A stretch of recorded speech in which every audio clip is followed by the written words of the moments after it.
thôi gì nó ta chỉ nó quan để ta tập qua sự thảo nói rồi thì có tập lại nó anh đặt cái cổng kia anh đặt cái nó chỉ có tập là đến đấy cần là tao nói vừa sự thảo vậy tụi có cho nó thia cho lần chuyện nó thia sĩ khỏi mẹ sẽ bỏ cá nữa nói nó đấy bao xứ chỉ sẽ chơi tới liệu cũng sĩ xa nữa Cha tới từ bọc ăn. cá luôn Nó tới tao à? Tao à? Nó gì tao? có thập là lắm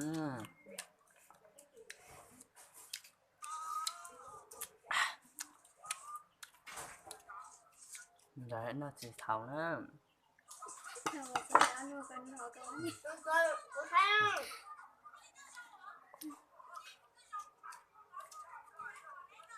nó cho nó xanh sẽ cá thập là khá cực kia đó sẽ bên điện nó này tiếng càng khỉ đi cho nó cá trời nè dù có son này này ạ khá cực kìa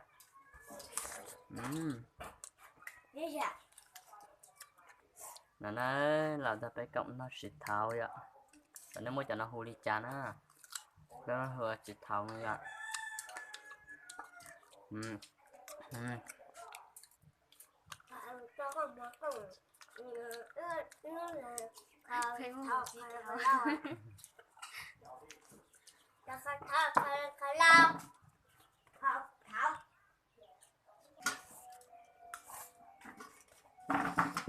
nghe ra chậm thôi gì nữa làm ra cái nó xịt tháo vậy nhớ chỉ có thấp lại đây á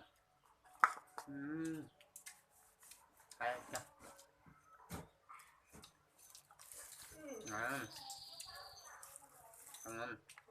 nó lo liền mà thế mà ta bỏ đồ nó cái này mua cho nó huli cha hòn lưu nhá cho để nó tên này hòn lưu là dọ nó đó thấp lời đó cứng Rồi cái thằng mẹ cái lẹ sách nó sẽ khó cho nữa chưa cho bên nó thấp lá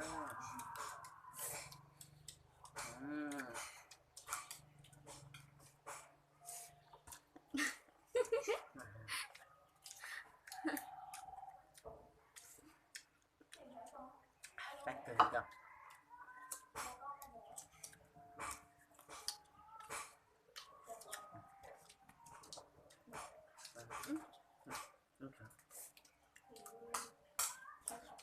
nhà Nhật sẽ lưu cá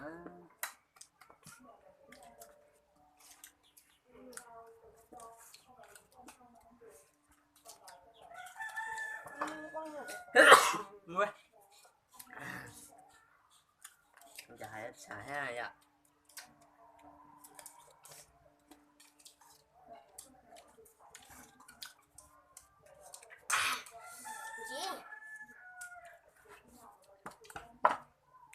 đấy nó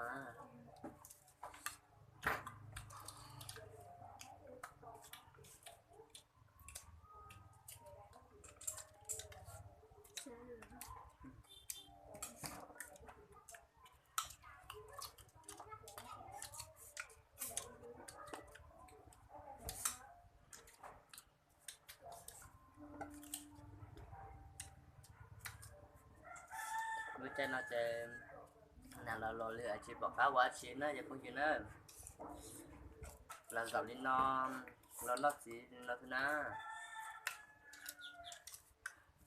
cũng xe chân luôn nè bỏ cá quá chín á cái bà chỉ là phải xin nó xa chạy ạ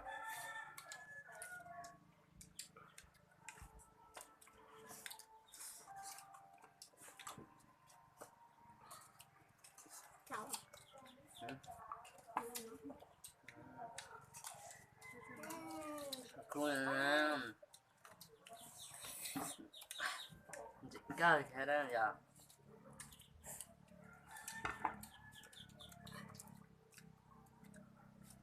Nói từ con chim vậy.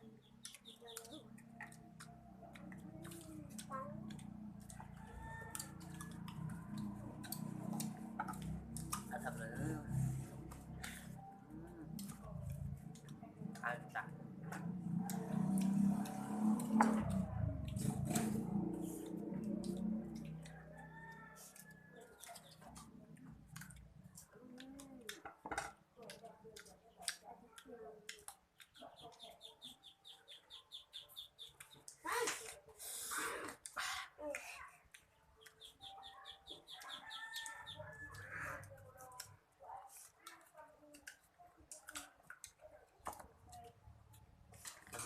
Nó nói một bên lại lừa.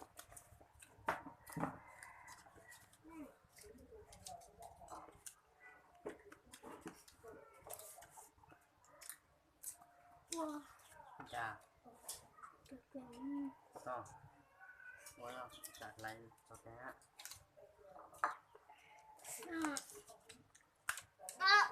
Trời.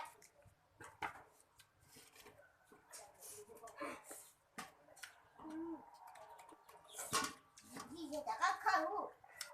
Hả?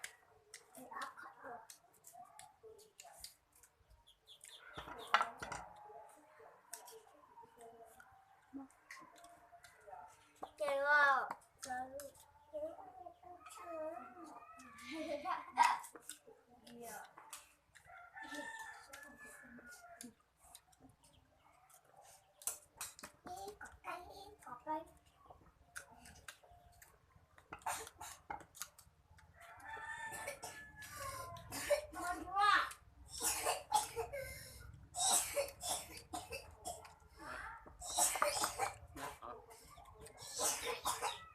nó đưa cái mặt nó Nó.